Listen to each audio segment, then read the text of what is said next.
Today we are going to continue our discussion on control unit and decoding the instructions in microprocessor.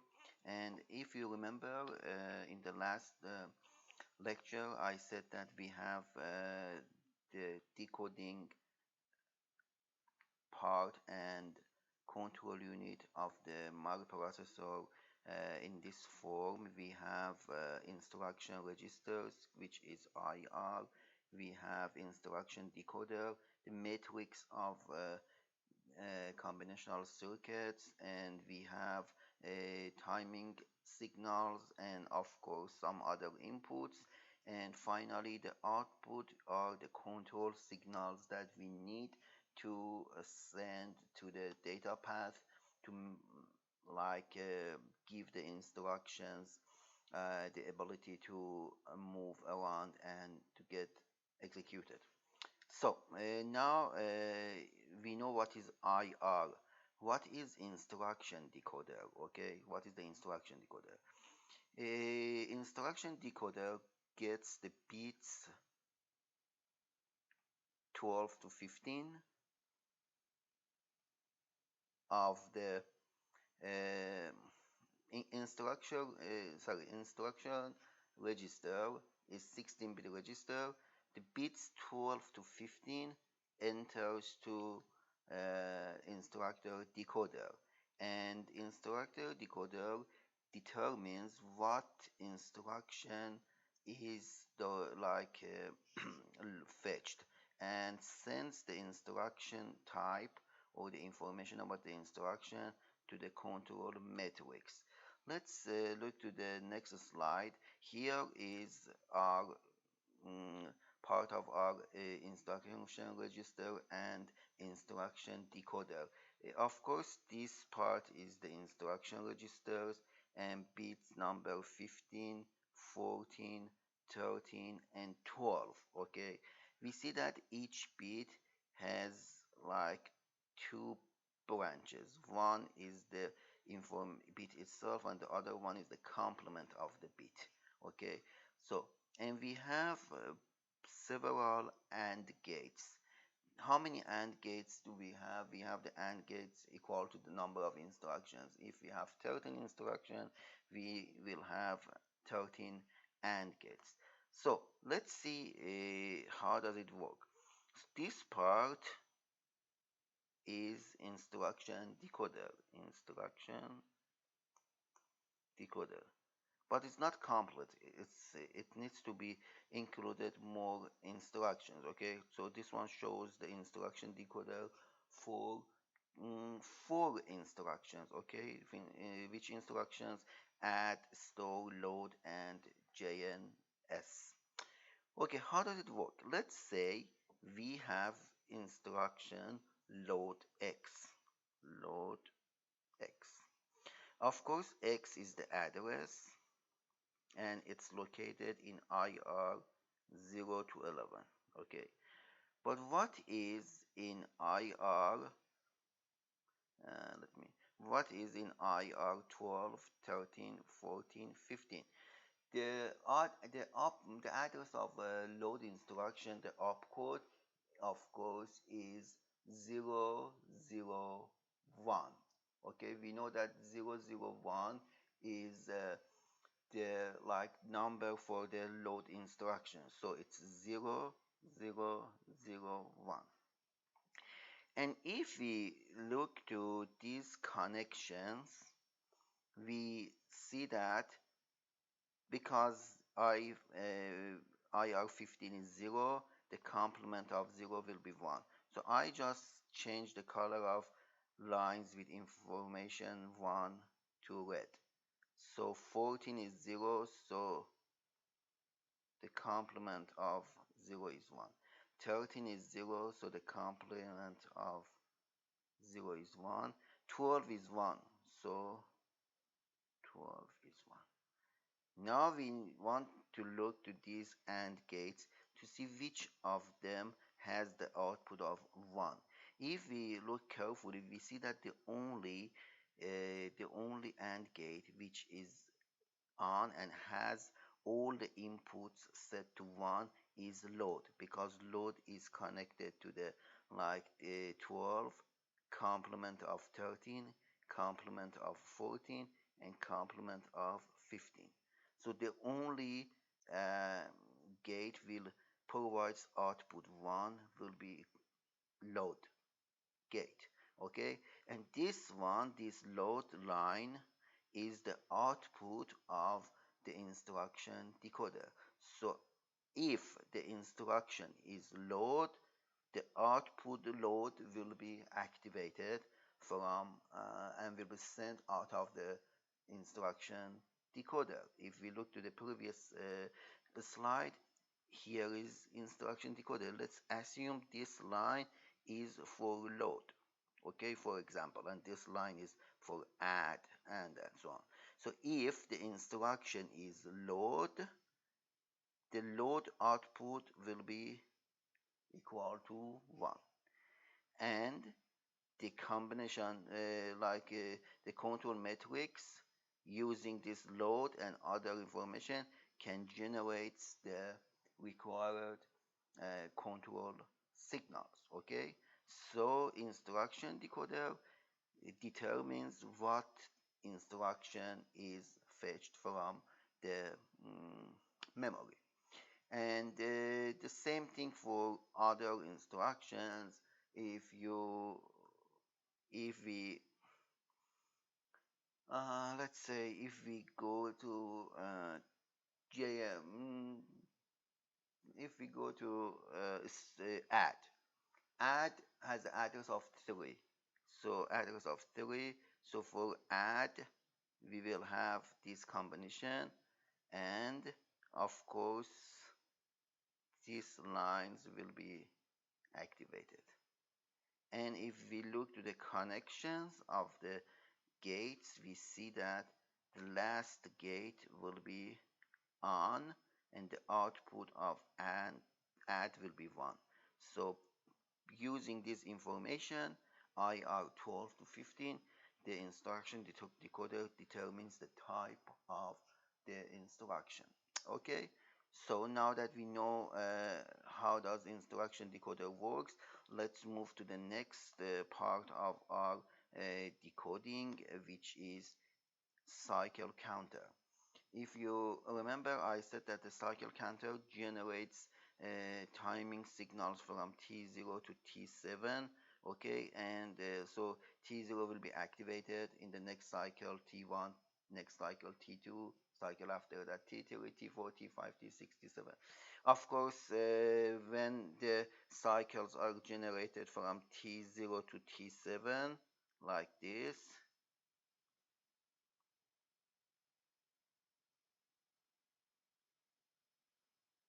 anytime that the instruction execution is complete, the counter will be reset to 0. So let's say for most of the instruction it takes up to T5. So after T5 we can reset the counter to start counting from T0, and it doesn't go to T7, T6 and T7. Okay, so it depends on the instruction. Okay, so let's see this counter, and here we have our ring counter that counts from 0 to 5. Okay, so this one sure. So when I say counts from 0 to 5, I don't mean that it counts like 0 0 0 0 0 0 1 0 0 1 0 0 0 1 1. It's not the case. This is a ring counter. 0 to 5 means that T0 will be activated, next clock cycle T1, next clock cycle T2. Okay, so one by one. And so this one is the design of ring counter, and of course if you look to this design you will definitely know how does it work. What I want you to do by the next meeting, I want all of you simulate a ring counter by Logisim that can count from T0 to T7. Okay, and during the meeting I will ask you to share your screen and show it to me. So this counter counts from T0 to T4. I want you to expand it up to T7 and simulate it and show me the result on the meeting. Okay, so don't forget to do that. One thing here is very important we should notice is CR, which is counter reset. So if it's counting, so T1 T0 will activate it, next clock cycle T0 deactivated, T1 activated, next clock cycle T1 deactivated, T2 activated.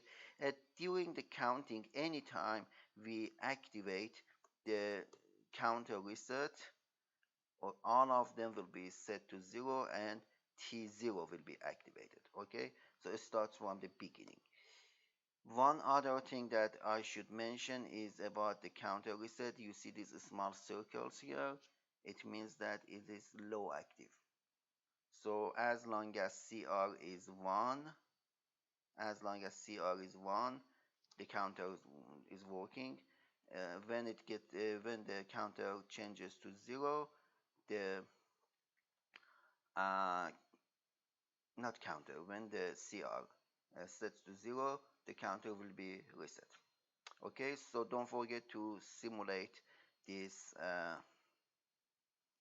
ring counter that counts from T0 to T7. And the next thing here is our hardwired logic of MAR switches, like very important. Okay, what is that? So let me explain it to you. Let me just give me a second to see if I can zoom in. Okay, that's good. Let me doing my, oh, where is my pen? Pen is not working. Okay, so we have to go back to our original size. Okay, that's fine. So if we look to here, we see that this part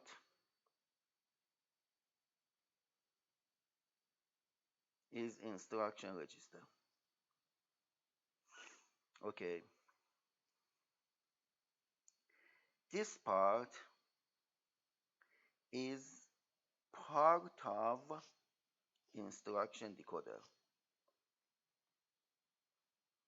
only for one instruction.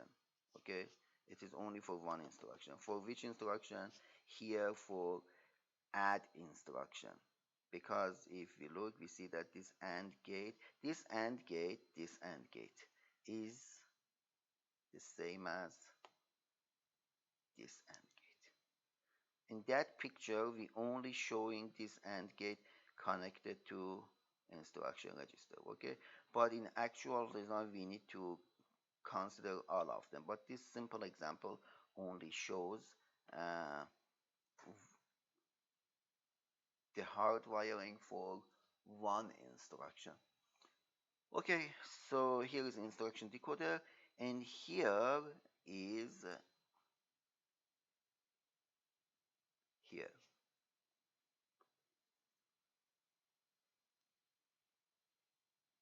What is this part?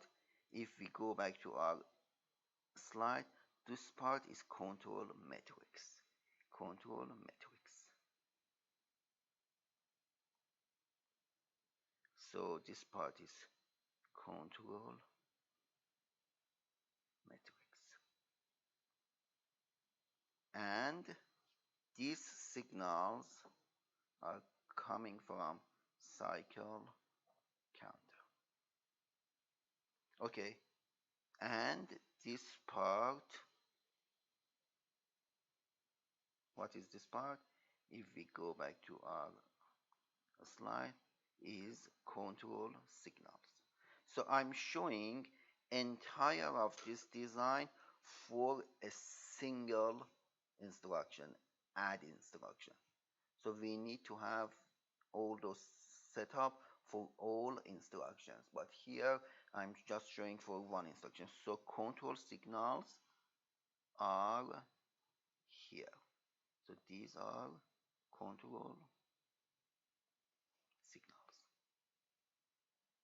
Okay, so this one is hard wiring for a single instruction. If we want to add one more instruction, what we need to do, if I change my pen color, so we need to like have another part here like the AND gate with different connections to IR, and this AND gate comes here connected to several other gates.